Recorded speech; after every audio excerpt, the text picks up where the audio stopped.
one mention from anybody about it from the legislators of any degree. It's probably too early to get any reply to that. Yeah, I don't... If there even would be. If there even would be. Bob, I had something else. There's a breakfast on the 10th up in Enfield. Right. It's going to include speakers from MMCT. You're going to speak also, correct? That's true, yeah. And it's the... that kind of leads to another thing. You know, when they had the meeting that you attended down in, at the legislative building, my understanding is they had a whole flock of people come in from the Bridgeport area to help support that, the MGM proposal.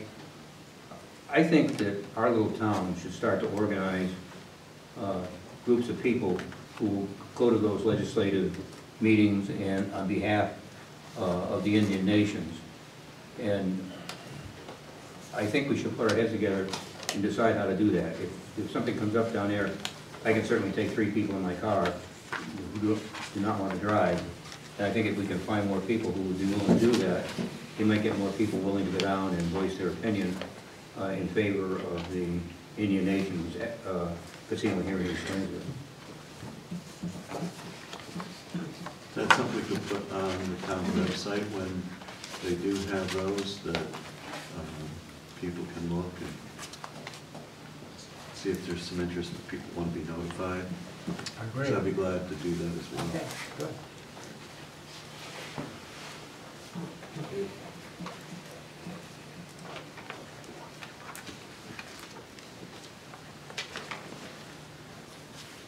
Okay, next, finalize RFP regarding town council. And I'll pass this out. I'll pass it down.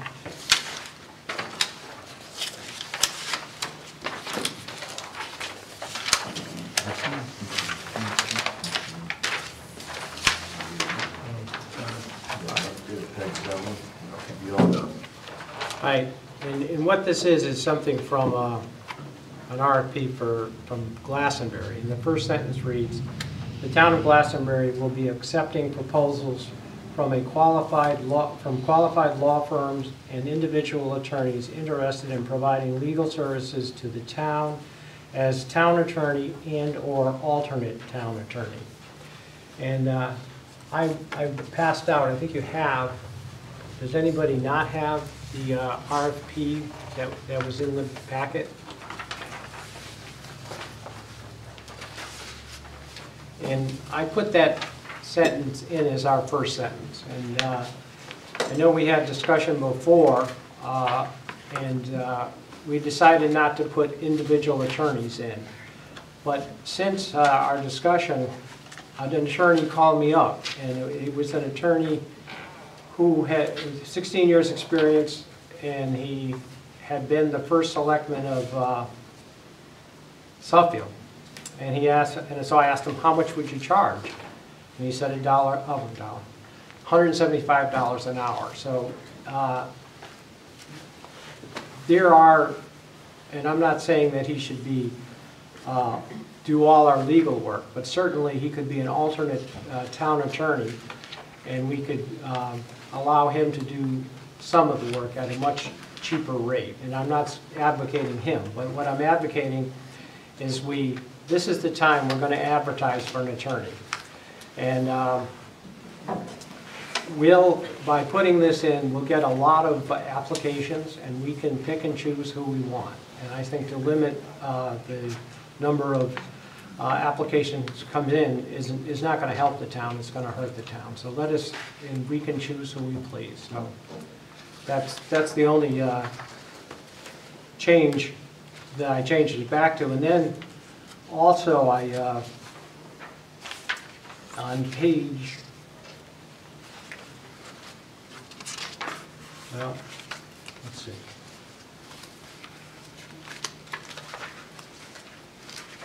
Page 3, it says, a description of the level of coverage for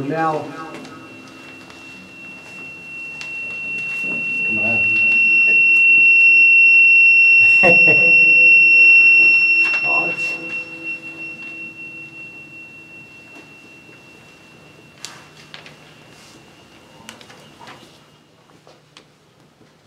Okay, I don't know what you did, Keith, but it's Camera's not quiet. working. Okay, Back one is, on the back. It's all going great. okay. It's an echo. Okay, it says, a description of the level of coverage for malpractice insurance your firm carries is it the coverage on a poor client basis or a dollar figure applied to the firm as a whole. Provide documentation on malpractice insurance. See Appendix A. And in Appendix A, it lists it says errors and omissions policy per occurrence limited not less than $1 million. And it goes on, and we talked about maybe raising that limit. And again, I researched that more, and some things like a bond lawyer, you want them to have a lot of insurance. Something you can really mess up that would be expensive. Some things are not so expensive, like hiring of our treasurer. So if you are aware of what you're hiring an attorney to do, a low-risk event, you could pay him less. So again, I'd like to say that we want at least $1 million coverage per occurrence, and then we can look at the total liability for the whole firm, and we can choose somebody who has a per occurrence limit of not less than $3 million or $5 million or whatever we want to do, but I wouldn't want to necessarily limit the amount of applicants we get. So I think I'd like to leave it that way and just let us make the choices. The larger firms that might compete for the bigger part of the job, they must have a much higher limit of insurance. I would think they would. Like Pullman and Conley, they're a big outfit, and they're all over the state.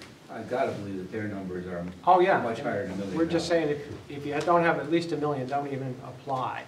But again, we can choose whoever we want to choose. It doesn't limit us at all. And in the contract with whoever is selected, you could certainly specify the Oh, level yes. of insurance there. Absolutely. We Okay. could ask them even This if doesn't we say limit you us. look good, but we're uncomfortable with the limit on the per coverage, per occurrence coverage, and that's their choice. They raise it or they don't. Yeah.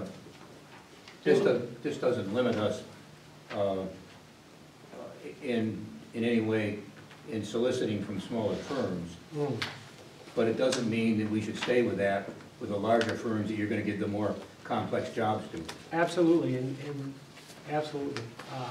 When we spoke about this before, I thought what I said was that we should go to our broker and get the recommendations as to what That's a they think this good should be, idea. rather than us guessing what is the current model that they would experience for something like this, because you know, what doesn't happen with the law firm will happen with our firm.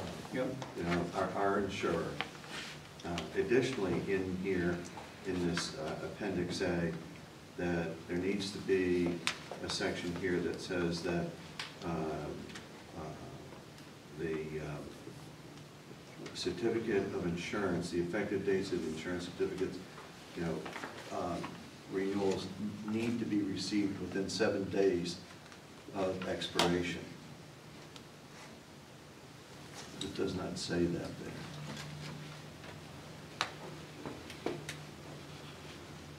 It says, It would normally say that a new, prior to expiration of a current policy, that the firm doing business with us must submit a revised policy some period of time in advance, 7 days in advance or something like that.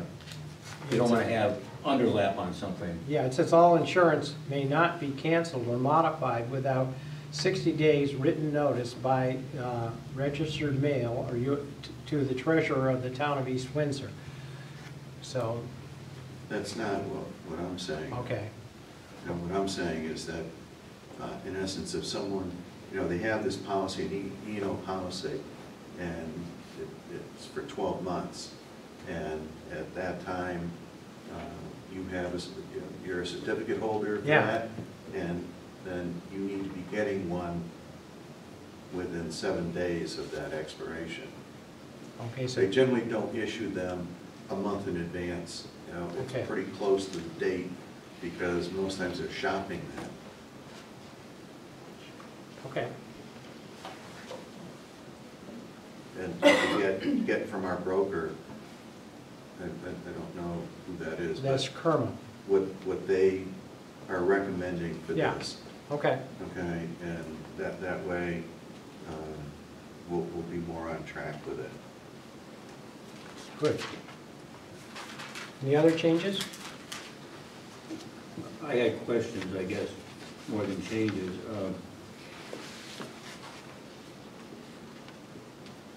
Can I interrupt before Go you, ahead. just to finish this section here? They're saying written notice by registered US mail. I think it's something else, we had changed it to certified. Now Okay. they're certified rather than registered.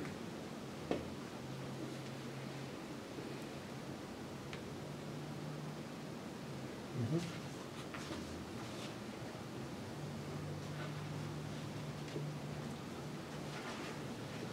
Also, we don't have anything in here that I'm looking at regarding auto insurance, Okay,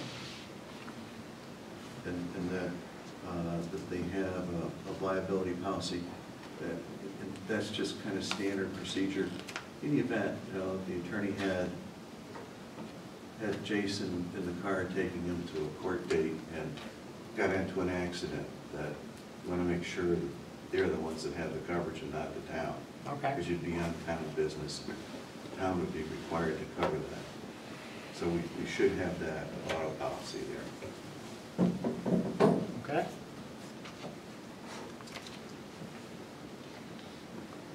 You had some questions? Yeah, I did. Someplace in this document, there should be a statement requiring a written submittal of financial status on a weekly basis.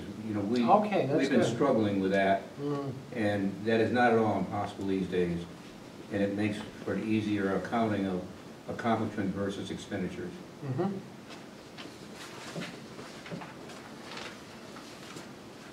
Additionally,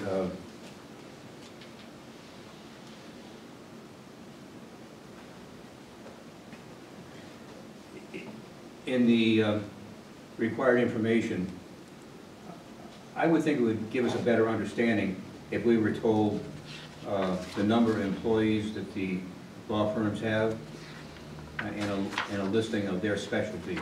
Okay, what page is that on? Well, I'm looking at page 3, Okay. and I'm not sure that's the right place to tuck it Well, it in. does say required information, so that's good. Yeah, And years of experience for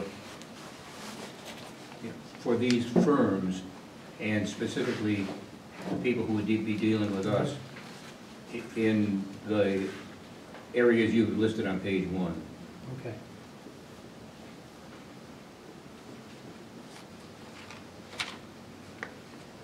And another measure of their capability, although not direct, is to request that they provide a summary of annual sales. I don't want to know what their profit is, that's not my business. But that would define company sum also. And the last thing I had on that page 3 was an estimated turnaround time for jobs. Now, I recognize that you got to describe a job, but we could certainly do that. If we enter it here, then later on, when you're in detailed discussions with those people you think have capability, you could ask them, you know, here's a typical job turn time, and give them 3 or 4. And I also recognize that it's a little bit of fluff, because they can tell you anything they want with the proof of pudding is what they do, but it's a beginning. Okay. What's our plan for breaching the existing contract? I have not spoken with Josh about that.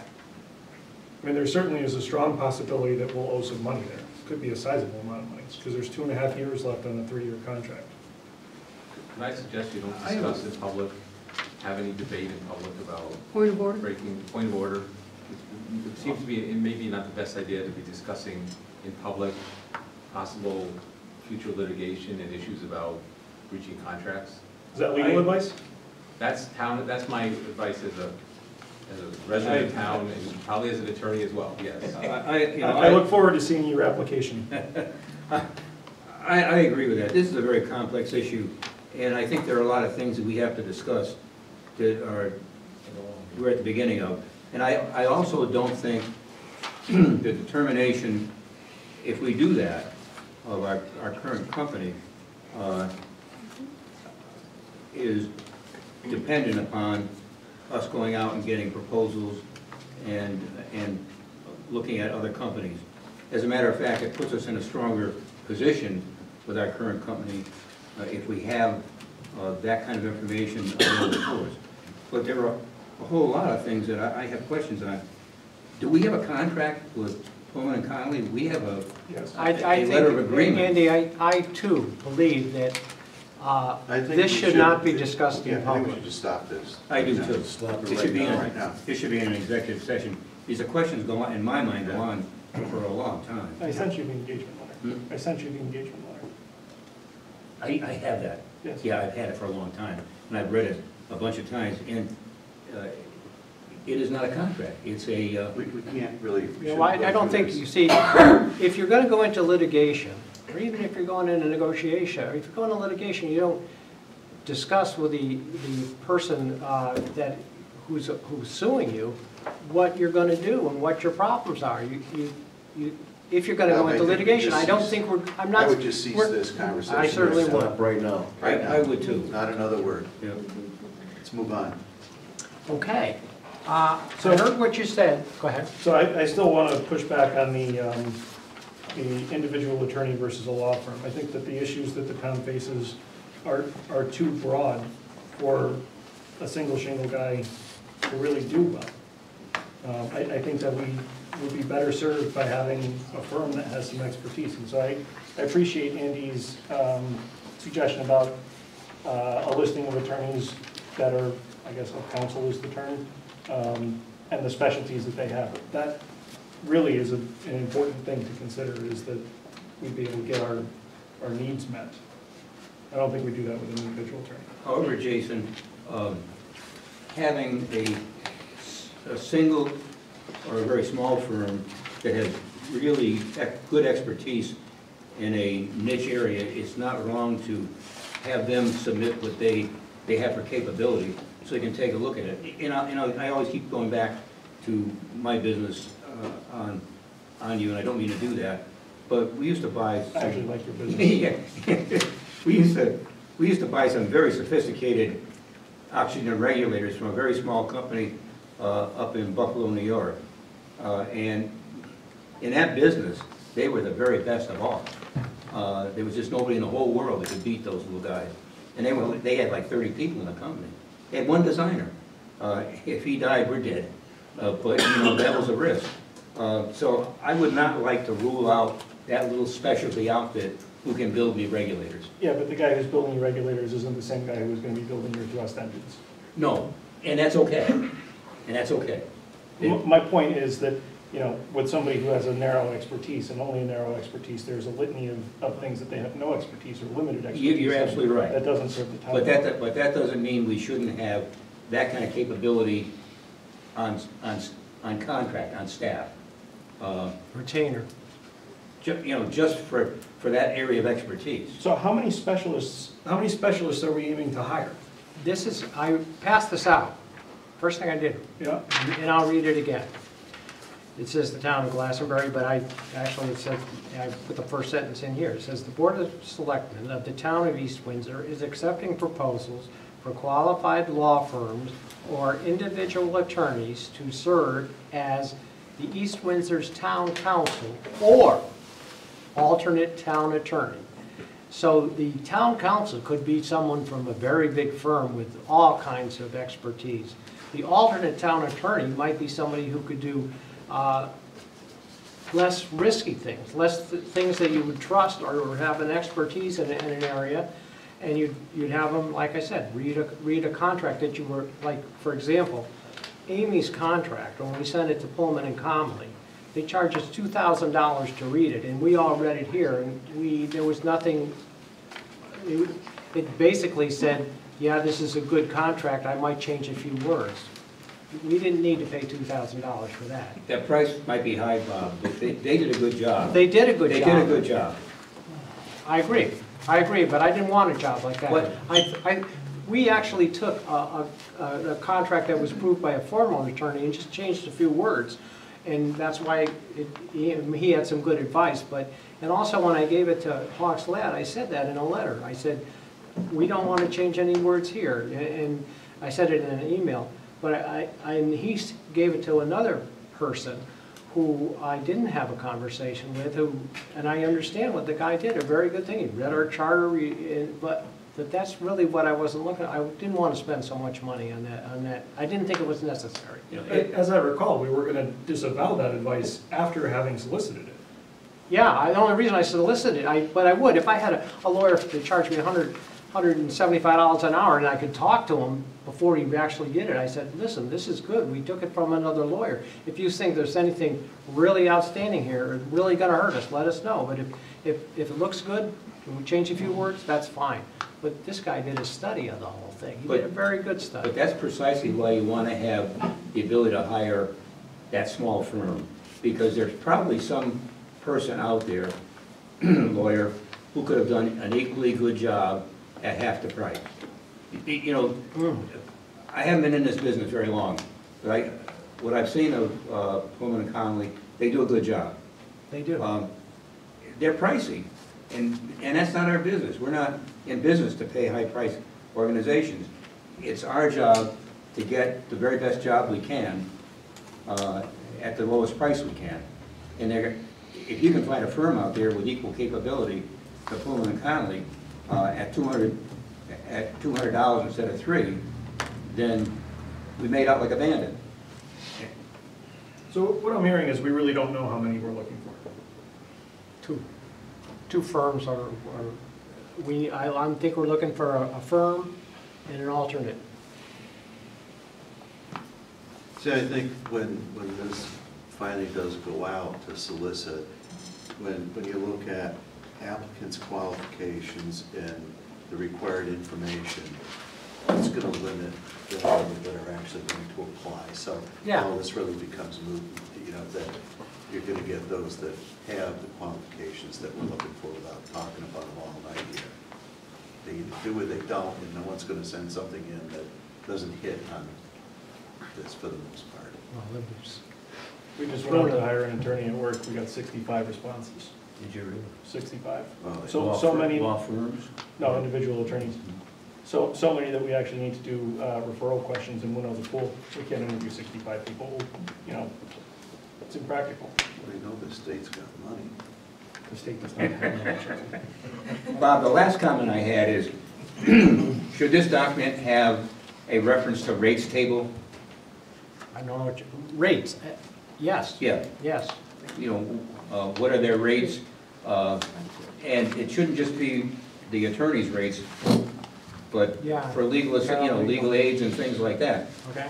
Because, just intuitively, I think that a bunch of work that we get done could be done by a legal aid and then handed to a lawyer who looks at it for half an hour or something like that and said, good enough. Okay, I'll definitely get rates. Yeah, paralegal. Okay. That's all I have. Okay, further discussion? Okay, I'll make these changes, research some stuff, and we'll try it again. Which Okay. changes?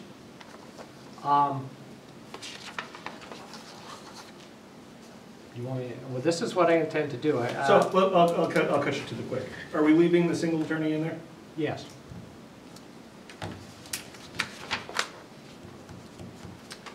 Okay, any further discussion on the RFP? So now, is Jessica? Yes, okay. This is a half done. This is a half done. Get you a good chair. Oh, okay. I have it. I can take one of those.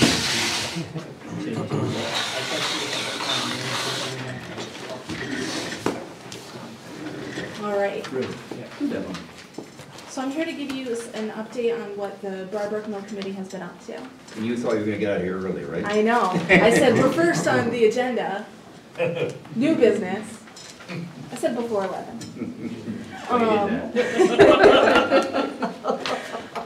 So we've had the past couple of months to meet. We've gone through a lot of the documents that were provided by the first selectman, 20 years worth of documents. We reached out to DEEP for some additional information. We continue to reach out to them. We met with William Penn from UTC and Dustin, whose last name I can't pronounce, Vitautis, from ACOM. They came to one of our meetings. They brought some information. They answered a lot of our questions, listened to a lot of the concerns that we have. And then we continue to reach out to all those parties as we have ongoing questions, ongoing information that we'd like. With that said, with what we've reviewed so far, we have some recommendations that we want to make to the board that we all sort of unanimously agree on at this point. So the first item is in the plan. It indicates that there's some materials, heavy metals, toxins, toxic material, carcinogens like chromium, in a couple spots throughout the site that they want to excavate and dig up and move and store it on the property behind the Broadbrook Congregational Church. We think that, and we recommend, if they're digging it up, if they're disturbing it, it should be taken off the property. It shouldn't be staying there. We have serious concerns about future seepage of that into our water supply, into the community around there. There's people who live around there, there's apartments, there's the church, it's right behind the church, there's restaurants, and we have concerns about that. If you're digging it up, if you're taking it out of the ground, it should be moved off-site. Why did they not want to do that? Money.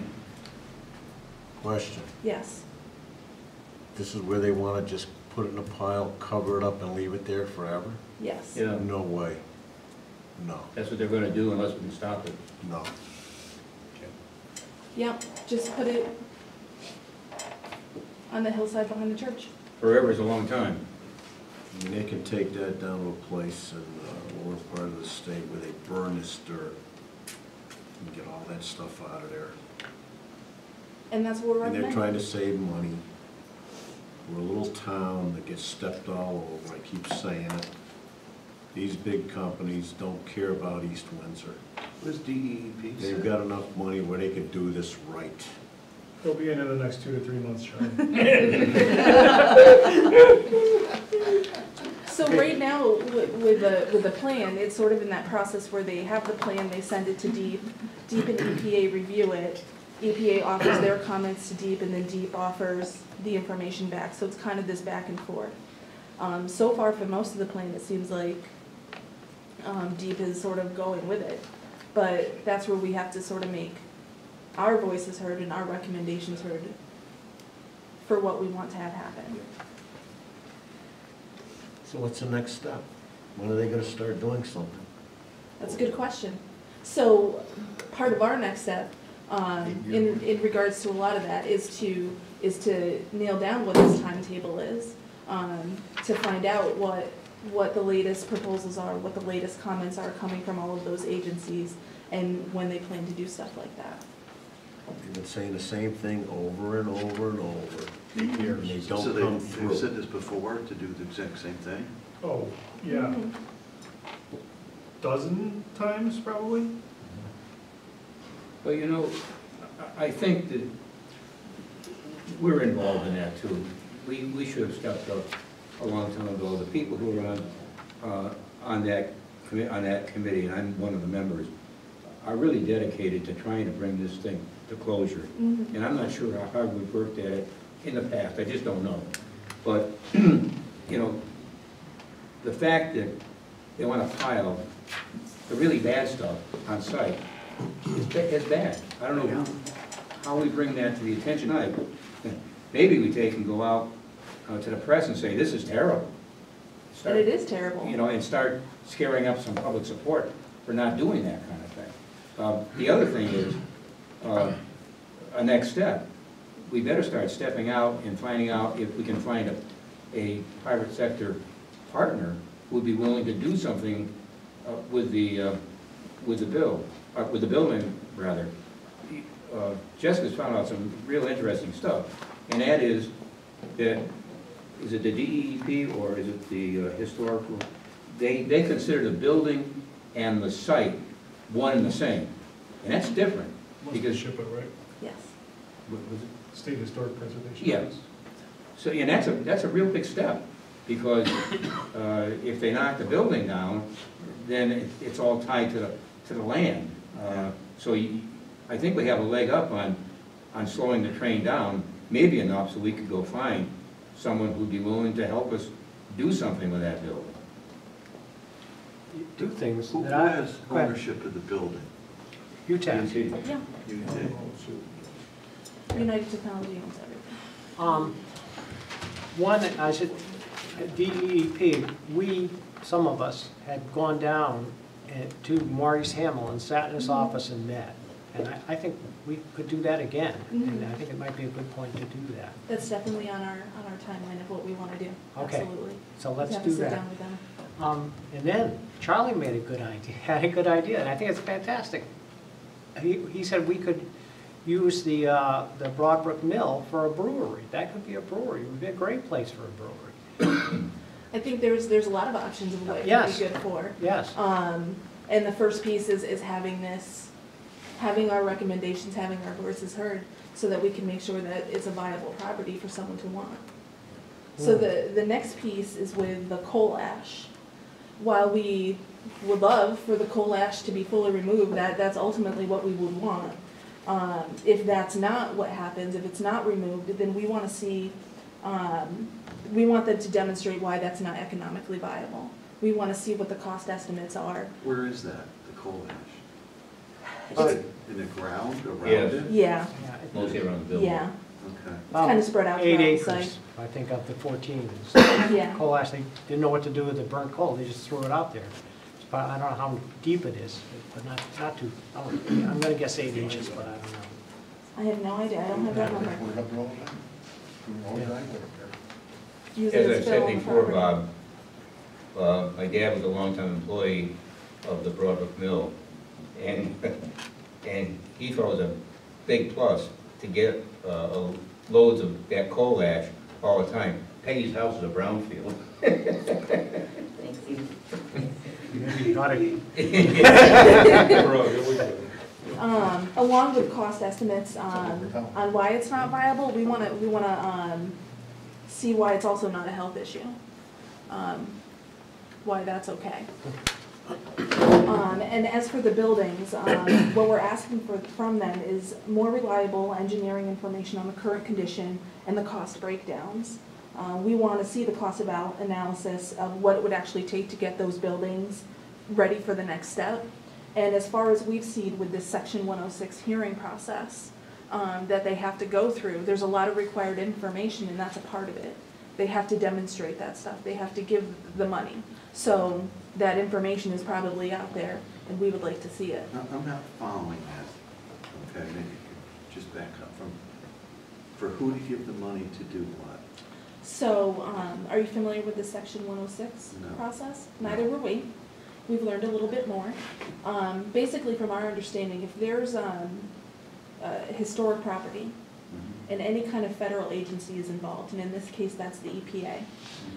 There has to be a Section 106 hearing where where involved parties have to present sort of their case, and groups like the Historical Society, the Historic Preservation Commission, the Board of Selectmen, and now the Mill Committee can speak to this. So EPA is involved, which means they have to have this Section 106 hearing where they're presenting all this information. And there's like a list of required information that they have to show as a part of that process. And it gives a voice to the people to have influence over what happens. And when and where is that? So it was supposed to happen based on their timeline last summer. Um, And then it was supposed to happen in January. So now it's when it will happen next. And we don't have that date. We've requested sort of their timeline. Yeah, I'd like to know when that is and stuff. Yeah. I have something here, maybe you haven't seen it, it's called a concurrence letter, and it's from, I guess it's Robert Bell, Assistant Director of Remediation Division, Bureau of Water and Protection Land Use, whatever that is. And, but he says that the next tasks are a public discussion of the proposed changes consistent with the deferral agreement and the final design and measures described in the optimal plan, these tasks to be completed by September 1st, 2017 or 18? 2018. Okay. I don't think I'll we give have you- seen that. Yeah, I'll give you this. You can take this. Thank you. Thank you. And I know you gave me an email to get some information. I did call Maurice, but he didn't return my call today, so. Yeah, we've reached out to William Penn and ACOM again. Penn is out of the office right now for the next couple of weeks, based on the email response. But our next steps are really to get more information, especially in regard to cost, because that's going to be a big indicator. We want to know what that cost looks like. And who's gonna provide that? UTC? DEEP, Or the, UTC, ACOM, EPA, whoever's willing to provide it first. Where does the money come from when you get the price tag? So, like, who's paying for the whole thing? Yeah. A portion of the money is being paid for by the state. I think that's $3 million. Is that like a brownfield remediation? I believe so. I don't want to say yes, but I believe so. It's an orphan fund. Yeah. These what? Orphan fund What's the orphan fund? is what, it was Is that not, like the unclaimed? it was Oh, not their yes. property. Yeah. The first problem was not theirs, but they're the Yes, I owners. see. Yep. Yeah. I know that the Summers Mill had funds for that through the brownfield remediation from the state.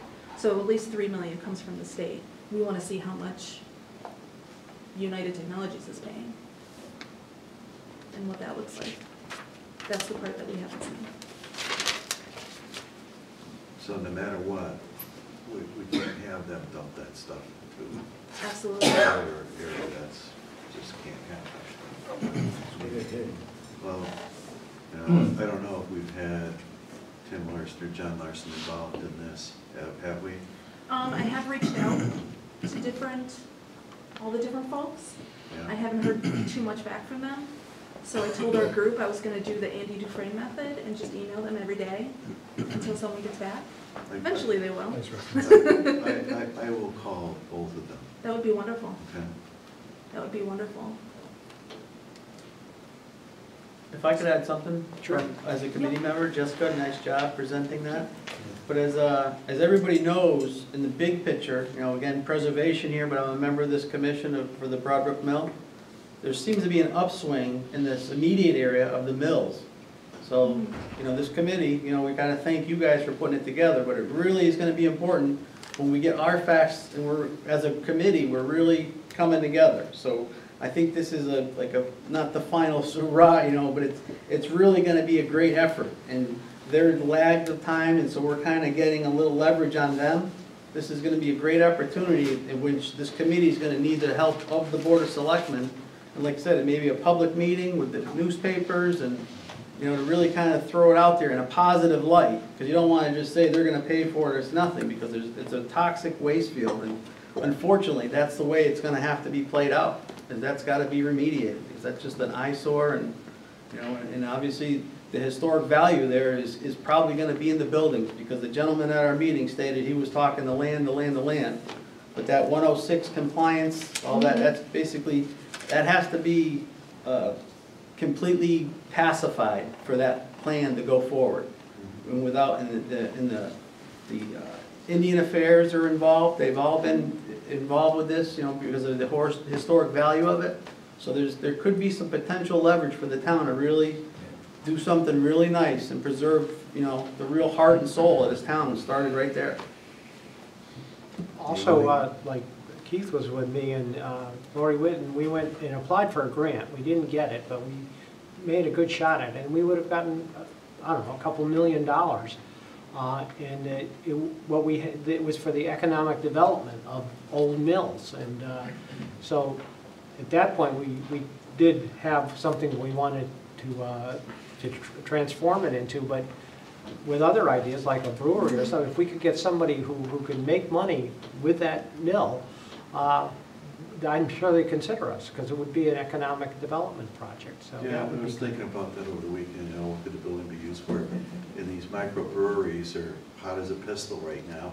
The state gave them some kind of a tax break, incentive, whatever it was just recently, and they're just so packed and busy that in the building itself in the area would really be conducive to that kind of a thing, which would bring a lot of life to the center of Broadbrook and, you know, other businesses to come along with that in time. Just a thought, man, you know, whether that is or isn't, but, you know, I still want to see that thing survive. See, it's not just the mill. If we can find some way of saving that, I believe that you could build some smaller, a developer could build some smaller buildings around there that have boutiques in it. You could transform that vacant lot and an old building that's falling down into something that is kind of the center, a new center of the town, of the Broadbrook Village. So it's really incumbent upon us, with all the work that Jessica's described, to go out and start seeking an outside, a private sector company that would have some interest in it. Now, in doing this, I think we have to also work the side of the street where we go out for grants, you know, state, federal, and not only that, and I keep throwing this name out, and I have no idea whether they have any interest or not, but like the Harvard Institute for Public Giving, they have been very supportive of the Northern Land Trust that buys up land, you know, farmland, to keep it that way forever around this area. And the Institute for Public Giving was a very large supporter of those people. And we might just capture their imagination if we were talking about preserving something that's historical. I think that, again, that's one of the focus of our next steps, is exploring all those many options. But we can't forget, if there's, you know, chromium and heavy metals and toxic materials just sitting in a big pile off to the left, that's got, you know, that's why that's one of our foremost, we gotta deal with that and get rid of that and get it off our property.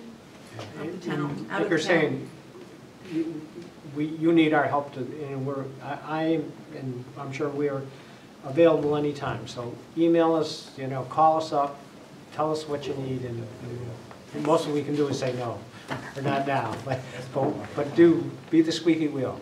You know? Absolutely. You know, the only thing that's gonna get this solved is you're gonna go to court. These big firms are gonna walk all over this little town. They don't, like I said, they don't care about us. They're gonna do what they want. They give you the runaround, okay? And all this talk about getting someone in there on a brewery and all of that, that is never gonna happen. All the dreams are nice, guys. But until that land is totally cleaned up, totally, you're not gonna get a developer to go in there and do anything. No, it's gotta be cleaned up. Okay, it's gotta be spotless now. The way it's going, you guys might as well figure at least another 5 to 10 years unless it goes to court, make a stink, get it in the papers, how the big corporation is trying to squash Little East Windsor with all their BS and promises that never come up and get done. Okay, and that's what they're playing, because we're being nice. All right, these big companies don't understand nice. They understand legal and lawsuits. Okay? And that's how this is all gonna have to come play out. And public sentiment. UTC cares about that. They do not want. I do not believe they care about that. Yeah, they do. I don't believe it. Unless they've changed in the time I've been away. Well, we haven't been putting up a big enough stink and getting it in papers and everything else and showing three-headed fish down there for the public to get, you know, really riled. But once you've Nobody done, cares. but once you've done that, Nobody cares. UTC will not, I don't think, they would stand up and be counted as being against environmental protection, you know, true protection, and a little town. I don't think they would. How many years has it been? 17 years or better? We have not been pursuing it like Jessica and the committee's been doing it. They're really after it. And we'll continue to be after it. And you're right, we do have to build public sentiment, and when you build public sentiment, you start to make a stink. And you start to get noticed, and you start to get the information out there. I don't think people know there's just gonna be a big old pile of toxic material sitting behind a church. I think if people knew that. It's the first time we've heard of that. What church? Proper Congregational, right next to, On Main Street. Right. behind there. Next to the bank there. Right against that stone wall, that big concrete wall. And we were surprised. That's one of the things we learned when they came out to us, and we were asking a lot of questions and keep asking questions. What's gonna happen? Where's it gonna go? Why is it gonna happen that way? And we were equally as surprised and horrified.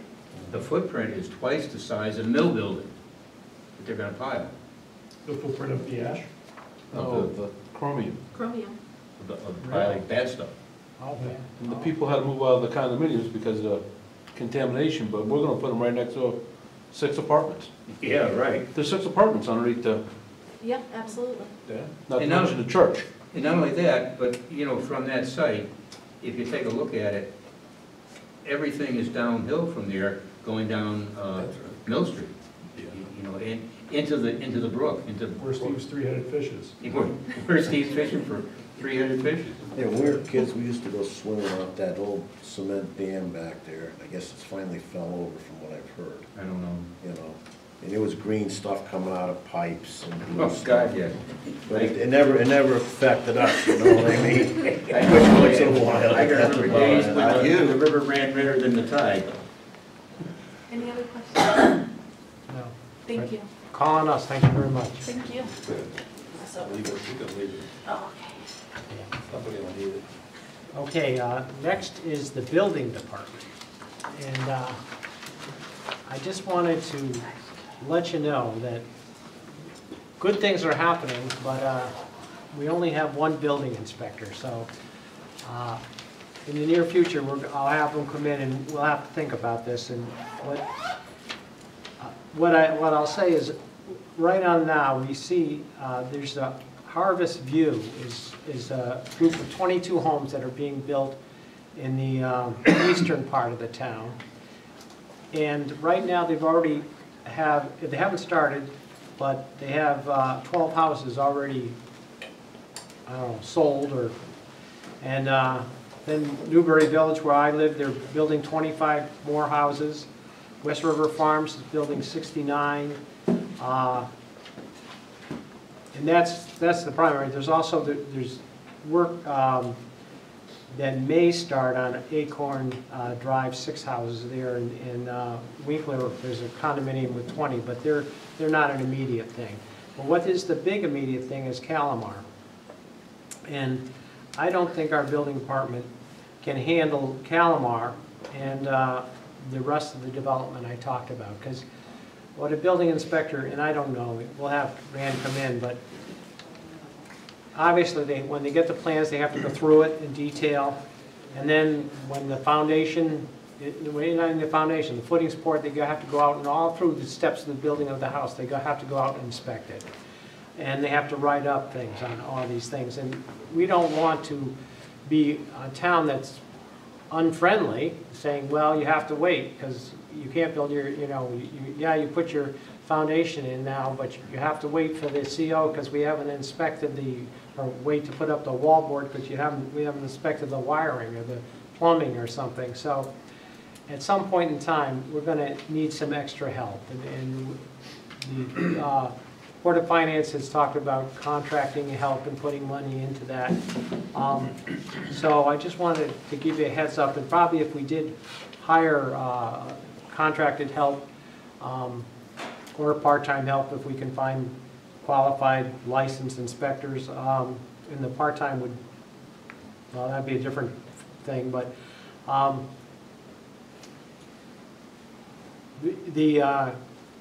think the Calamar is going to start to, we might need them as soon as June, but certainly in July 1st. So it's something and we don't want to hold up Calamar. We need people there all the time. You can't say, well, you can't pour your cement yet because we have to wait. We're too busy. We can't get to you. So we have to have things in place, and I think maybe we'll have to do some supplemental appropriations to fund something, some part of that. So I just thought I'd give you a heads up, and I'll have Rand come in when we can get more specific dollars and talk about it. The question I had was, when you look at, from Harvest View down to Calamar, most of those, like Harvest View and Newberry Village and my area, Acorn, those are, they don't happen all at once. Calamar's different. You're going to have a big building, and somebody's going to have to really pay attention to that. But, even those that are being built out on East Road, Yeah. there were 12 or sold. Those buildings are not going to appear magically. So they're going to have a crew in there. They're going to build one or two. So we really need to know from Rand, in his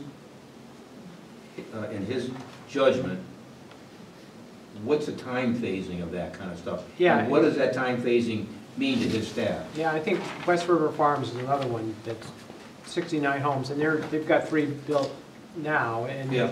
they're building. I think Rand and his staff can handle the homes that I put out, but he can't handle the homes and the Calamar. I can understand that. And so it's really Calamar, I think we're looking at getting somebody to assist in. Well, sorry, did I interrupt you? No, go ahead. I'm sorry. That in what he's provided, this is good stuff, because I hadn't seen this before, but I don't know, in the 17, 18, what's an 18 that is scheduled to be done? Meaning, are there, building permits, that this stuff, what exactly is scheduled to be inspected? You mean in like the next 10 weeks? And when? Yeah, what's being scheduled to be inspected? What are the tentative dates that is anticipated, so that we can see, is this, Well, Calamar is, capable? no, he could, like I think, he can give you the dates. But Calamar is going to start, and it's going to go quick, and that's 122 units, and I don't think there's not enough time in the day for him to really do what has to be done for Calamar. I would just like to hear his plan as Yeah. to how he best can handle it. Yes, And why, if he can't handle it, why and what does it really require? yeah, Because a lot of this stuff is really, except for Calamar, is kind of time phase stuff. yeah, I agree It with isn't you. going to happen, 12 at one shot. I agree. And even with the Calamar, to do inspections there, they're not going to put up in unison 122 units. They'll put up 5, I'm making up numbers, I don't know what they put up at one time. They don't. Calamar? Yeah. building. I think it's- I think- No, I understand. But from a work standpoint, you're not going to have 500 people there, building this. You're going to have crews that are going to start, they're gonna get to this stage of, you know, doing a cement, then they're gonna do this, that phase. And, you know, the time it takes, it's not my line of work, but when you have the plan from them, you know, I presume all the units will be pretty much the same, so that the plugs are gonna be here, so if you look at one, that's the right thing to the next one kind of thing. But that's not what Rand does. Give the guy credit. He is a real nitpicker, and he's very good at what he does. Yeah, and the plan You know, itself has to be approved. I'm wiring my basement for a model train room and a bunch of other stuff, and he comes and he makes me open up boxes. You know, the rough wiring is easy. He comes and looks and makes sure I got wire poking out 6 to 8 inches from each one of the boxes, and looks at my junction boxes and things like that. But when it comes down to final inspection, he'll make me pull covers off and make sure I got a ground, you know, one of these new grounding circuits the way you're supposed to have. He's not easy, So you're the and he's very good. You're the holder. Damn right. No, he literally comes in and spends a half hour, 45 minutes in my little job. Actually, it's a safety thing. It's the state. No, I understand. It's not simplistic like I'm saying, but what is the schedule here, you know? Yeah. If we have to get somebody, we need to do that, okay? But, But you know, I'm sure he might has not a be a schedule. schedule though. Huh? They might not have a schedule. When they build Calamar, that's gonna be one big structure. Okay, so they're gonna frame that whole thing right out, okay? Then they might have 25 electricians in there. Rough wiring it. Okay, they might have 10 or 15 plumbers going in there. It's not gonna be one little plumbing guy that's gonna go in there, one No, I didn't. little electrical guy. So they need things inspected as they go along. And you never know how long it's gonna take to get this stuff done. You know, it's really hard to put a schedule on it. Okay, well, let's just get it. Yeah, no, I just wanted to give you guys a heads up, get you start your That's thinking. And that's a good point. Yeah. No, Okay, we'll go on to see town clerk's appointment. And I'll move to approve the town clerk's appointment of Kimberly Metyatving to positions of Assistant Town Clerk and Assistant Registrar of Vital Statistics in accordance with Connecticut General Statute, Section 719 and Section 738 for a term beginning April 9th, 2018 through indefinite. Is there a second? Second. Discussion.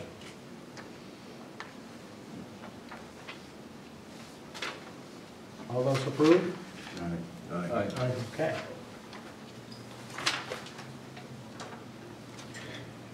Next one, we have to set the referendum hours. So we're going to have referendums, the first one, May 8th, second one, May 22nd, third one, June 12th, if they're needed. Maybe it'll pass the first time, but I'll make a motion for that. I move to set the budget referendum hours from 6 a.m. to 8 p.m. of the following dates: May 8th, 2018, May 22nd, 2018, if needed, and June 12th, 2018, if needed, and move to a town meeting. Is there a second? Second. Discussion? Excuse me. Thank you. All those in favor? Aye. Aye. Okay.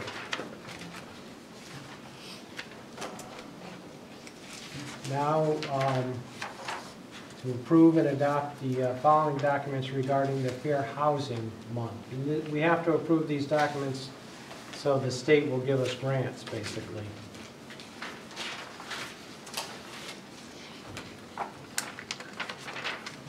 So again, I'll make a motion, and I move to authorize the first selectman to sign the Fair Housing Resolution as presented in the package. You can do it for yourself. Okay, well then, it's the Fair Housing Resolution that we have to have me sign. Somebody want to make that motion? I make a motion that we authorize the first selectman to sign the fair housing resolution. Is there a second? Second. Discussion. This looks like all boilerplate. It is. We do it every year. You know, do we do this often, every year? Every year we have to do Every it. year. Every year. Good to go. Okay, all those in favor? Aye. Okay, a motion for the fair housing policy. Somebody would move that I can sign it?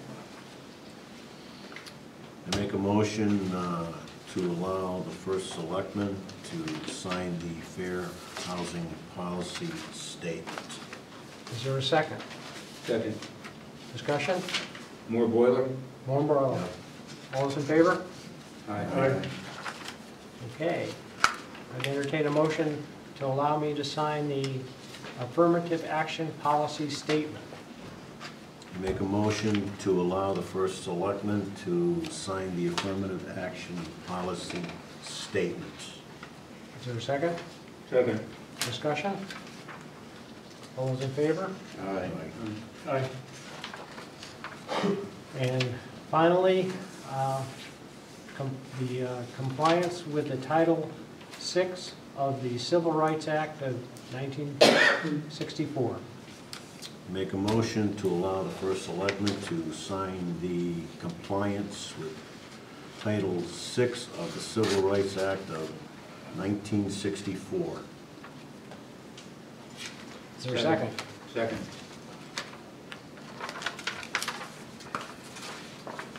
All those in favor? Aye. Okay. Next is an appointment of members to the negotiation, appointment members to negotiate a bargaining agreement with the police union. How many members can we appoint? Well, this is what we intend to appoint. And let me first ask, is there any one member of the Board of Selectmen who would like to be on that negotiation team? Okay. Anybody else? Okay.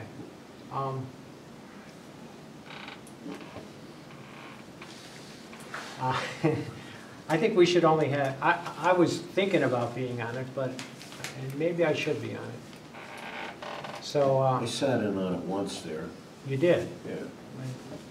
Could you, But I wasn't able to really make a decision. I went to it, yeah, and we had to go through a mini meeting to decide whether I could stay or not, because I just showed up. And then the attorneys all said, well, it's okay, but I really didn't have any, I could sit there and see what was going on. That's about what I don't know, happened. so I think you and Charlie have to decide which one. You guys, because Charlie volunteered too, so. It's up to you, Ben. Go ahead, Charlie, you'll be more aggressive than I guess I would be. Well, that's a good thing. Depends on what. Charlie doesn't fly, okay. Charlie, you want to do it? Go ahead, Charlie, take it. Okay, so I would say now it would be me, Charlie Szymanski, the Chief DeMarco, Deputy Chief Roger Hart, Bob Leach of the Police Commission, and a person to be from the Board of Finance. I talked to Gerald and she's trying to get me a person. So, I would move to approve the negotiating team as presented. all right. Second. All those in favor? Aye. Okay, that's done. And Andy would have us put on the agenda a discussion of goals. So now we can discuss goals if you'd like. Oh, yes.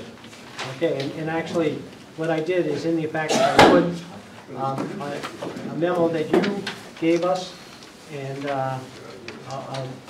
on objectives that I put out, or some initiatives.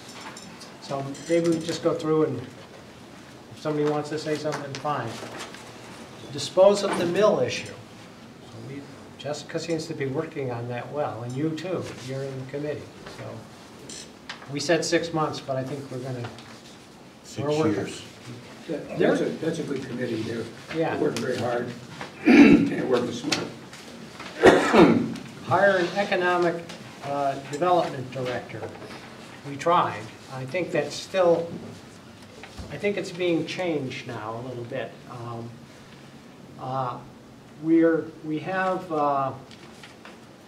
Didn't hire a person to do it, although we're probably gonna, maybe the Board of Finance will put some money in the budget to have a person working on professional services, working on the economic development. And one group we've talked to is CERC, CERC. And they'll have a professional, and they'll give them to us for 8 hours a week, but we have to pay for that. So maybe we can work out something with that economic development professional, and maybe hire somebody who would be not so expensive to move us to where we want to be. But they could give us some pretty good direction and put us in a good position. Do you think that our proposal is dead as presented? I think, I think, listening to the Board of Finance, I don't think that they'll fund a full-time professional, even if we fund it for half a year and begin it in It January was only 1st. for half a year, so it's a half a person. Yeah. As you know, I wrote a 3-pager, Yeah. and I sent it to Mrs. Corso. I don't know whether that got out. I didn't, I brought it to the meeting, but they didn't have public participation, so I wasn't able to distribute it. You could, I would say, you could send it to her, or I could send it to her if you would like. I sent it to her Okay. by email, Mhm. so she has it. Mrs. Pippin, did she pass it out at the No. meeting? She did not? I think what I'm going to do, Bob, and the reason I want to pursue it is, this position is kind of unique. If that person, whoever it is, brings in like $2.7 million worth of taxable assets, they pay for themselves. For every million that they bring in, they cut their wages, we have to pay them by $37,000. So it's a unique position from that standpoint. I wrote her a 3-pager that I wanted to go and present it at the last meeting you people had, but I dinged my knee and I couldn't do it. And I think I'm going to sit in a next meeting and pass it out and just talk to you people about it. If it's a dead issue, it's a dead issue, but I want to take a shot at the board and say, this is really not, it's not a giveaway. This is something that can help pay back. And I've said this before, and you've been at these meetings.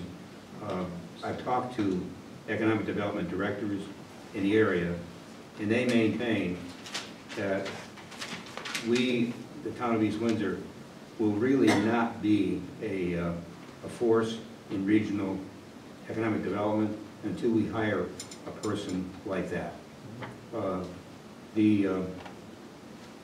I put together some statistics that I really got from the assessor's office. It shows clearly, if you look at 8 towns, and they, from memory, they include East Windsor, Ellington, Vernon, Windsor Ox, Stafford, South Windsor, Enfield, and Windsor. The 4 towns that have an economic development professional, call them what you want, they do better. They clearly are larger in commercial grand lists than the towns that don't have them. But have you looked at what their building departments are doing in those towns? Say again? If you're gonna compare that, you gotta compare what the building department is compared to what our building department is. Yes. Oh, yeah. You know, their expenses, my analysis didn't go that deep, but I'm willing to go and, you know, and Can't have one without the other? Hmm? If you can't take care of the economic growth now to have an economic developer bringing in more projects to do, you gotta have people to be able to go out there. So I think it's premature. Oh, yeah, no, you're right. There are expenses, that go along with that, no question about it. But I really do believe that if we don't, forget about whether a casino comes or not, the casino may make it easier for us, because we may be able to fund it out of the impact fund that we get. Because I really do believe, without a stretch, that it works hand in hand with the casino. The casino will accelerate the growth of commercial property in town. I just believe that. But regardless of that, if it doesn't come, it almost becomes more important, because that engine that we think is going to happen to it, the casino, will not be there. And so, like I say, I prepared a 3-pager. I was kind of hoping that she would get a chance to pass it out to you people. If she didn't, I think what I'm going to do is show up at the next meeting and just, talk about it briefly, and hand out a piece of paper and say, please give it some additional thought before you finalize your budget deliberation. Yeah, I think it's really important what you're saying for the future of the town. And that's not so distant a future. We're talking in the next 24 to 36 months. I was talking to Jose Geiner the other night in Bloomfield, which they have a program. Now, I think you said their building fees were over $3 million this year, and he said it was a lot more than what it had been before. It far pays for everybody in that inspection department and all that. So they've had a good growth year. You look at last week when they had the city of Hartford and the council on the news there. Their step is going to be focused on new economic growth in order to turn that city around from the bleeding that they're in now. That's where they think they're going to make that difference. Now, they just got 2 businesses, good-sized things that are going to go into the meadows there, but it's them and it's others. That's what they're saying. That's how they're going to succeed, to be able to pay for things. So I think it's really important for us. I think it's not a game of amateurs. I think it's a game of people who really do know where to go. Like I said, I'm not disputing it, I'm just saying I think it's too premature until you figure out what's gonna happen. Oh, yeah, and I understand that, and you're right. And, as Charlie mentioned, kind of personally, when you get a building in, aside from the fact that there's a taxable asset, there are also fees associated, with the construction, which can help to pay for this person without using much imagination. So I think there's a lot of good to be looked at there and understood before we just kind of walk away from it. I really, truly do. And I'd be glad to show up. See what happens after the black signs go up. Huh? See what happens after the black signs go up. I'm sorry. I said, we'll see what happens after the black signs go up. Yeah. Okay, Andy, you gotta get on the agenda, you can't just show up. Can I do it in public if they have public participation, depends on, Get on the agenda as an item. yeah, okay. Good idea, good advice. Geraldine puts you on the agenda, you're on the agenda. You don't have a problem. Okay, I can do that. Okay,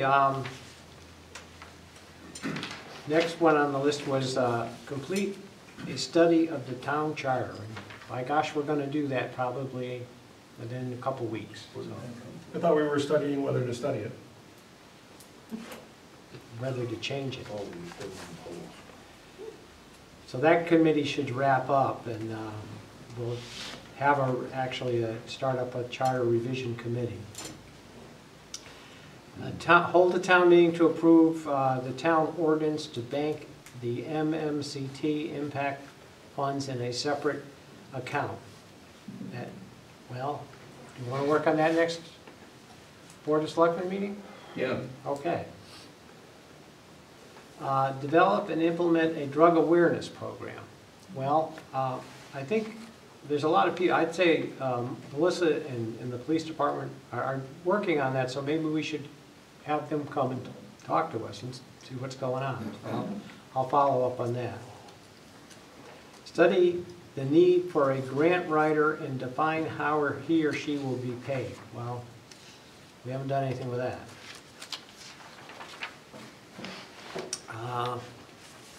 Develop a written procedure for vetting commission members, and we decided vetting is not such a good word. Maybe recruiting would be better. Initiate a zoning enforcement procedure, and I'm going to do that. I don't know what my head hesitated, but I'm going to do that. Develop a list of potential committee commission candidates. That's kind of like the written procedures. Agree on a code of conduct. And we got the Ethics Commission has rewrote the code of conduct. Not to exceed $26,000. Yeah. Okay, I think, And there's one other one that's really important, okay, that Charlie and I kind of volunteered for, and that is to find some way of standardizing, equalizing the fire departments on both sides of the oh, town. that's an excellent one. That's really an important one. We promised you that we would not force you into a situation next budget session where you had to say, I'm gonna do it because. Okay, that sounds great, and that's a high priority. I'll put it right up to the I'm not top. sure we can do all those things. I think we have to pick the ones where we can do them. Okay, And I don't know if you want to do it tonight, or whether you want to do it next meeting, but it Yeah, should be let's think done about it. soon. And Yeah. then once we've picked it, I really do believe we should attach a schedule to each one. So that we're just not doing something, we're doing Okay. something on a schedule. all right. I passed out my initiatives too. And so when you're thinking about things, you might look that over too. A lot of them are similar. So Yeah. we'll So prioritize we'll things. do that next time? Yeah. This will be an agenda item for the next meeting. It'll be, yeah. Good. Okay.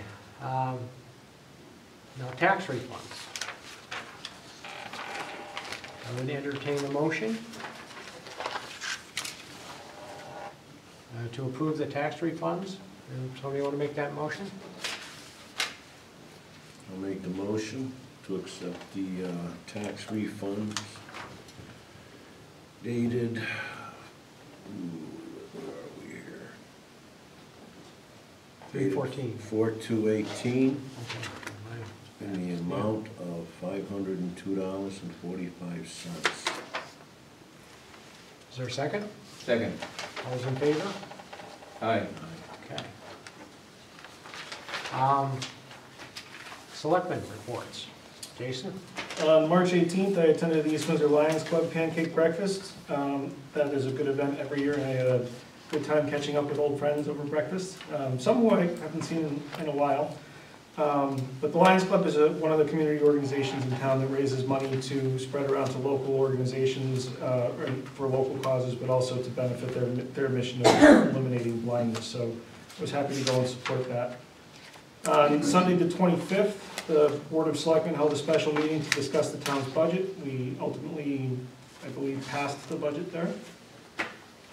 On Thursday, March 29th at 10:30 in the morning, we had another special meeting to discuss a labor matter. And I just would be remiss if I didn't voice for the record my displeasure with being the only selectman not consulted about availability. I just believe that is highly inappropriate. Later that same night, the Board of Finance held a public hearing on the budget as presented to them by the Board of Selectmen and the Board of Education. The room was full, and the Board of Finance got right to work after the hearing concluded. On March 31st, I attended the Ag Commission's annual Farmers Coffee. It was held at the Melrose School, and about 20 people or so attended throughout the event. This is always a great event that attracts different people than you usually see at normal town functions. It's a different crowd, and that's always encouraging. Was it large? About 20 people. At the Melrose Schoolhouse, can't be that big. And it was mentioned earlier, but just a reminder that later this month, on April 21st, Abby's Helping Hand will be holding their annual Walk for Abby. This event, which last year drew about 700 people, is one of several major fundraisers that they hold each year, and the proceeds go to supporting the good work that they do throughout the year, helping families across Connecticut and beyond afflicted with mitochondrial disease. So I plan on being there flipping burgers. That's all I have. Okay. Charles? Yeah, I did attend the Rouse Point Fire District meeting that they recently had. There is an initiative there that they're talking about with, you know, having one fire department in the town. They've met with Broadbrook. There are subsequent meetings that are going to be coming up, which I will be attending, and Andy will be attending. The other thing I wanted to mention here, and giving some thought about going through the budget and so forth, and being handicapped in a lot of areas from a financial perspective, that, you know, there's only so much money to go through and so forth, that I thought about, you know, how do we get some things done without a big expense that we incur with most things. And thinking through that in my company, we had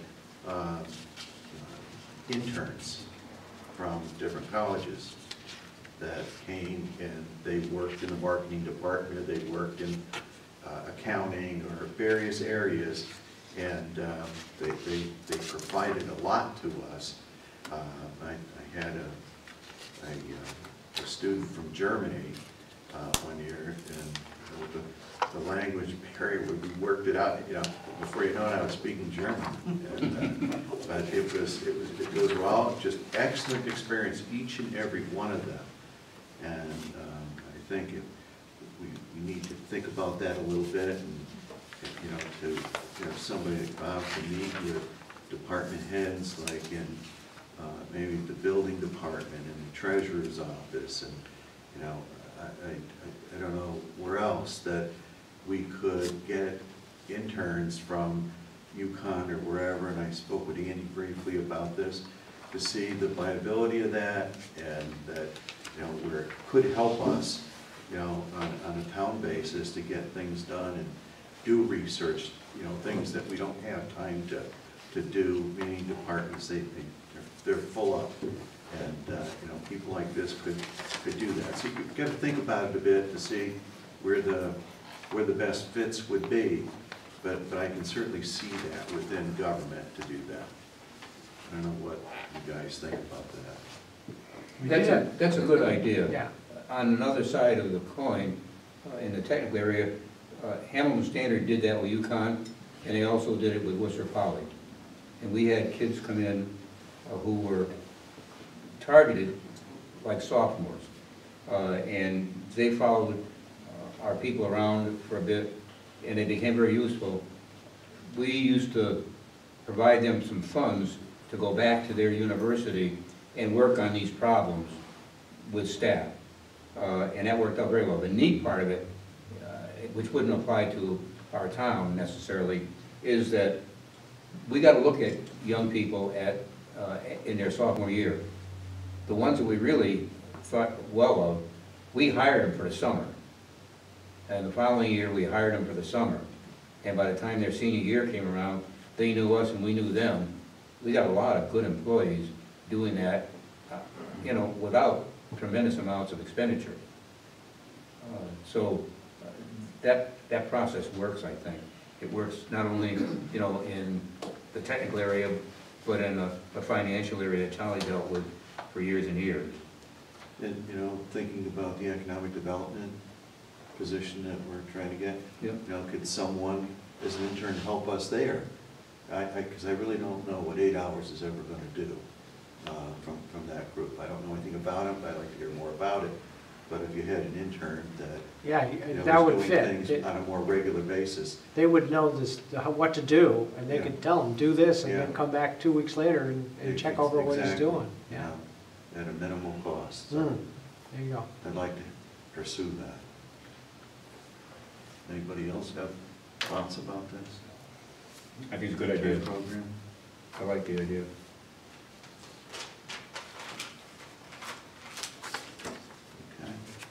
Okay. Andy?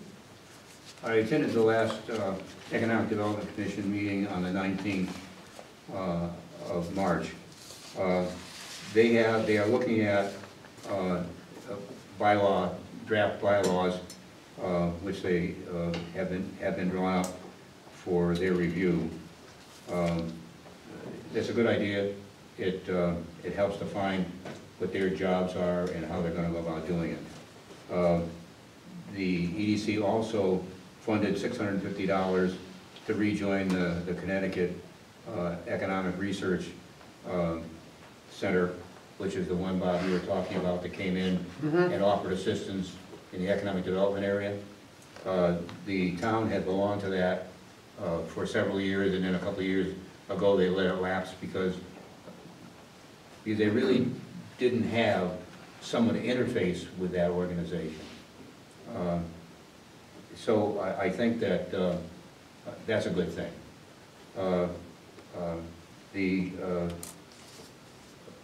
The research center came in on April 28 and talked to Economic Development Commission members. Bob was there, I was there, Lori was there. They're going to come up with a plan. I think it should be available next week, Bob. And I think so. as to how they can help us in that area. The Economic Development Commission will start to help us put together a draft job description for an economic development professional. I think it's a good thing to have, whether we're allowed to go forward with that this year or not. Having that in hand is a good thing. It's going to make us smarter. They are designing a website that is based on the Simsbury website. It'll go out online, and that's a plus. He's just now going to tell whoever wants to view our town website that we are here and what we have going for us in economic development, what we can offer. The EDC is going to hold a meet and greet meeting, which is a meeting to bring in town businesses, have a light lunch, dinner, and some drinks. And that's, in the past, been nothing but good. You get a chance to meet the people who are part of our commercial community already. And it's important to keep those. In addition to bringing people in, we really want to keep the people we have and keep them happy. What, did you say a specific date for that? It's September without a date. Oh, September, all right. Okay, good. Bob, Yeah. I think you got something I want to say. Yeah, no, I'm sorry. Skipped over me I there. did. Went to a wetlands meeting last night, and it looks like Rand might have to add a little more to his list. I guess they're gonna be building a couple of houses on Morse Road. The guy is subdividing the property for 2 lots. And then the real good thing here, there was a new application submitted yesterday to them from the International Brotherhood of Electrical Workers. For those 2 big lots, when you come off of Newberry Road onto Craftsman, on the left, right now Jim Stremford cuts the hay in there, but there's 2 good-sized lots. They were in there, they plan on building 2 big buildings in there, Oh, wow. and parking lots and driveways, you know, all of that stuff. Do they have tenants for those buildings, or they spec buildings? In my opinion, I believe it sounds to me, I would have to guess they're gonna use them. And just for ha-has, Applicant was? the International Brotherhood of Electrical Workers. And the application fee for that, for those guys alone, for those 2 lots, was over $7,600 for them. Good. So we've got, you know, business moving into town, that's good, you know. 2 more places, gonna fill up the industrial park hopefully. Yep. So, that's all. Where's that money go? Pardon? Where's the application money go? General fund.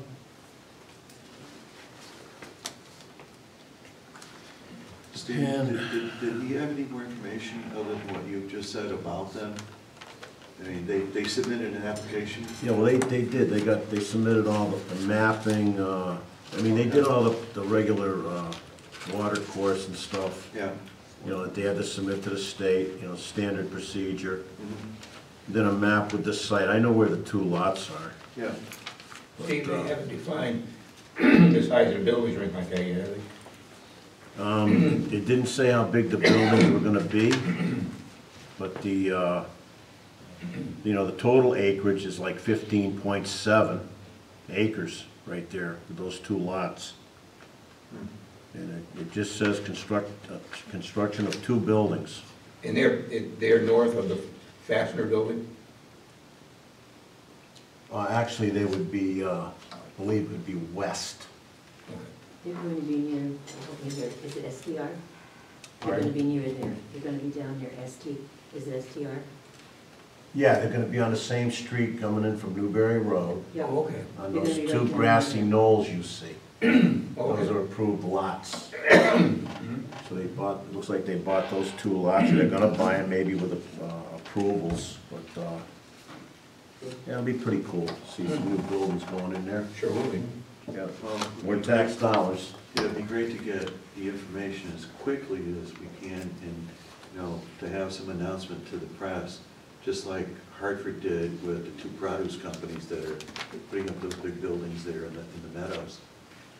Yeah, but they've gotta go to wetlands first, then they Yeah, I gotta go know. to zoning, Yeah. they gotta go through the process. No, I know, but as soon as it is, then we need to have a step to make sure that there is some notification. We have to start tooting our own horn Yeah. here Oh, in yeah. town. We have to advertise good things. Yeah. We really do. I agree, but getting the resources to do it is another problem. I understand. I envied the police department, they have a great Facebook and they're really out in the community. You know, one thing I haven't seen, I don't think we have it, I know Vernon has it, because when I had a piece of land over there, I was able to go to the town hall.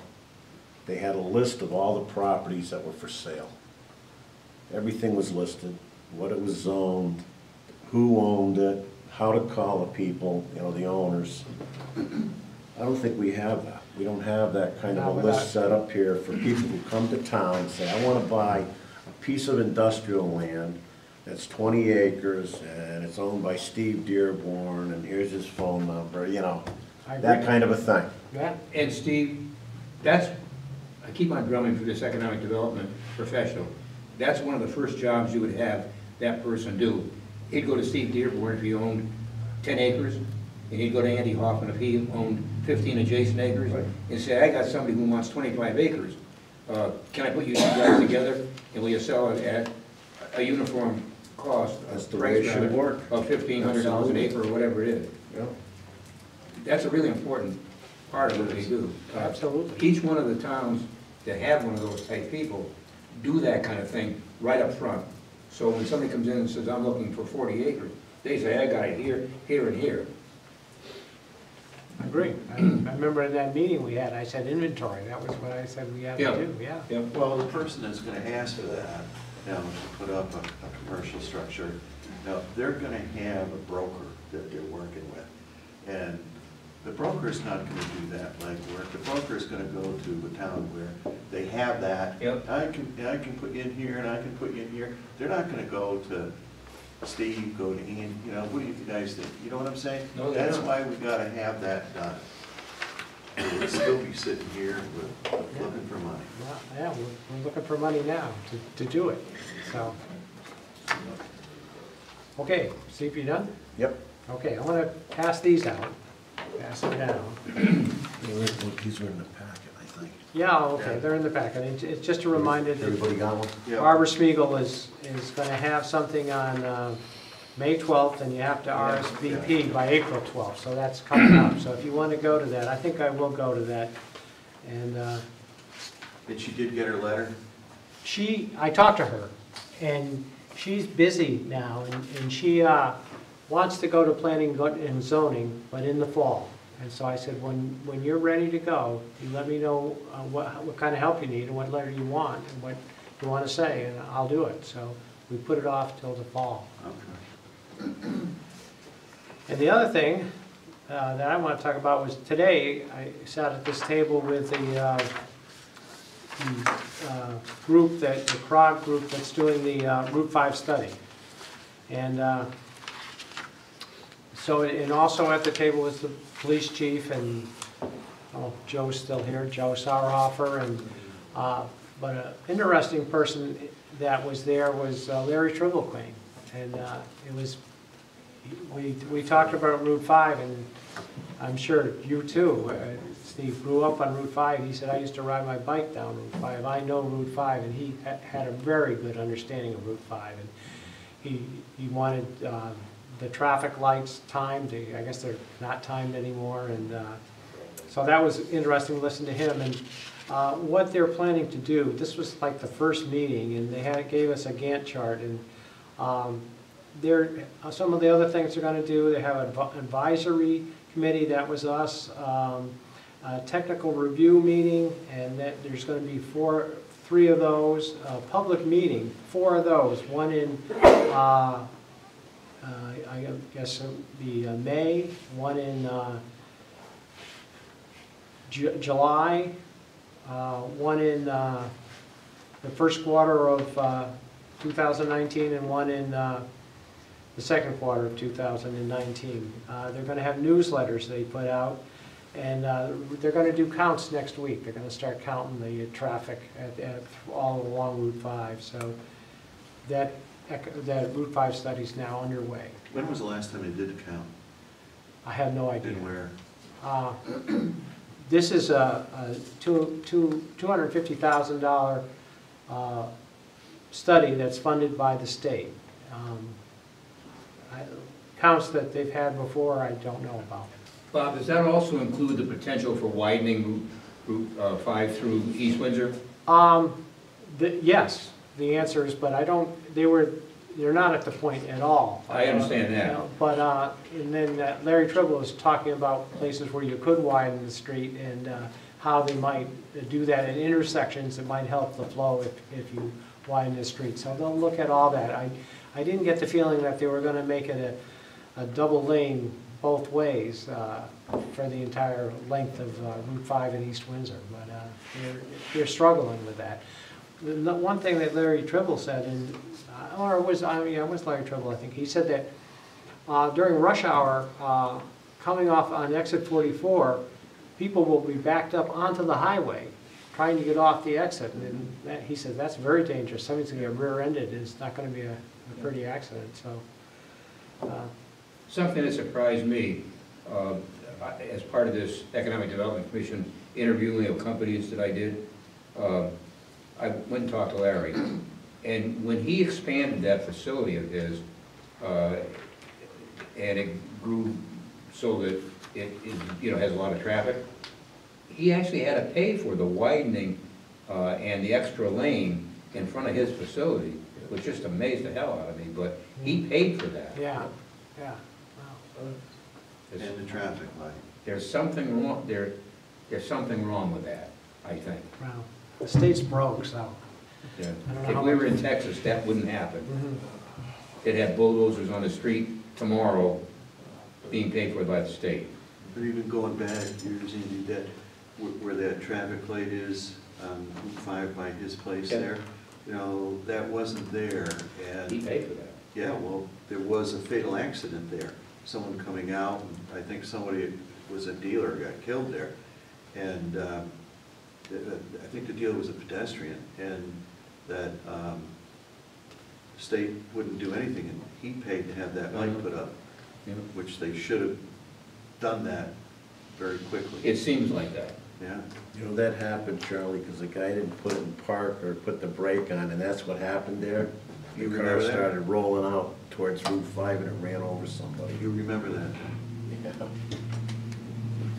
Well, I don't have anything, we'd have no need for executive session as far as I know. I put it down, but I didn't. I have one other issue Okay, that I think is very brief. The ethics document, right. it was reviewed by Coleman and Conley.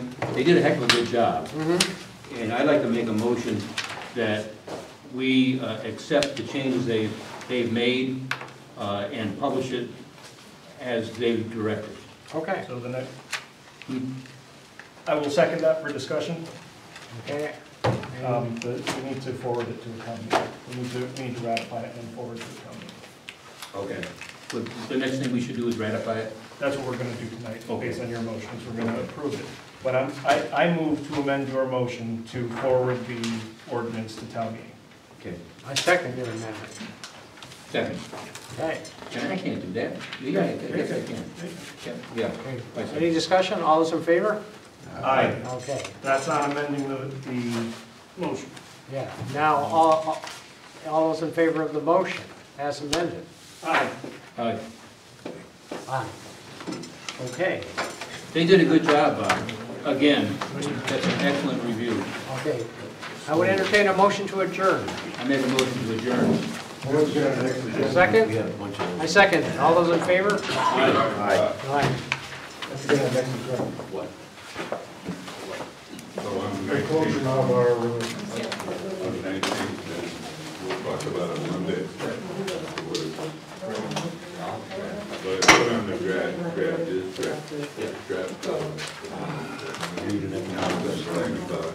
I need that one. So they do it or not? I need that one.